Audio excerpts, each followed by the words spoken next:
Singapore's falling birth rate has been a source of worry for the government. In order to encourage Singaporeans to have more children, married fathers are now entitled to 1 week government-paid paternity leave and the option to take a week's leave from mom's 4-month paid maternity entitlement. While this is a step in the right direction, it pales in comparison to Sweden's 16 months parental leave system, which encourages families to grow. With a relatively high fertility rate by European standards of around 2, the Swedish model has been studied by many countries facing falling birth rates, including Singapore. Now I'm here in Stockholm, Sweden to speak to Swedish parents and ministers to find out more about the Swedish system and how it compares to Singapore.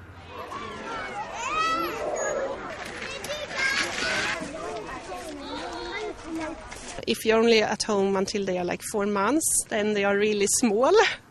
They haven't started to walk and crawl, things like that. I think it's good to be at home with them when they are a little bit, so you get to know them. And maybe also to raise them as you want to, because you are the mother and the father. You want to decide how this child would be. If you leave him or her, the child, to someone else, it's up to them to raise them when you are at work quite a long time during the days. I think it's difficult just to take the Swedish system and implement it somewhere else. You have to have a people that you have to have a big trust for government, big trust for other people, a big trust that you pay your tax and you get something in return. So people, generally want to pay their tax and are happy about that system. But there is a trade-off. Swedes pay some of the highest taxes in the world, an average income tax of 30%, with higher income earners paying between 50 to 60% through a combination of local government and state income tax. In Singapore, the highest rate of individual tax is 20%. For a long time we felt that we have high taxes.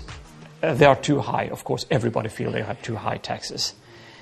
But we have felt that we get a lot for our taxes. We'll get a lot back.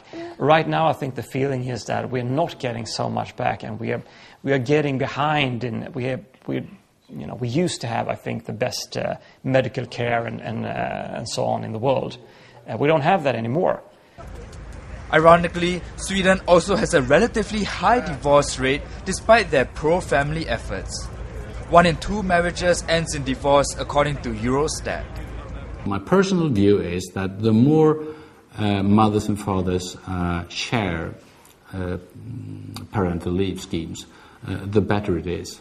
For men who actually learns that kid responsibility is also for them.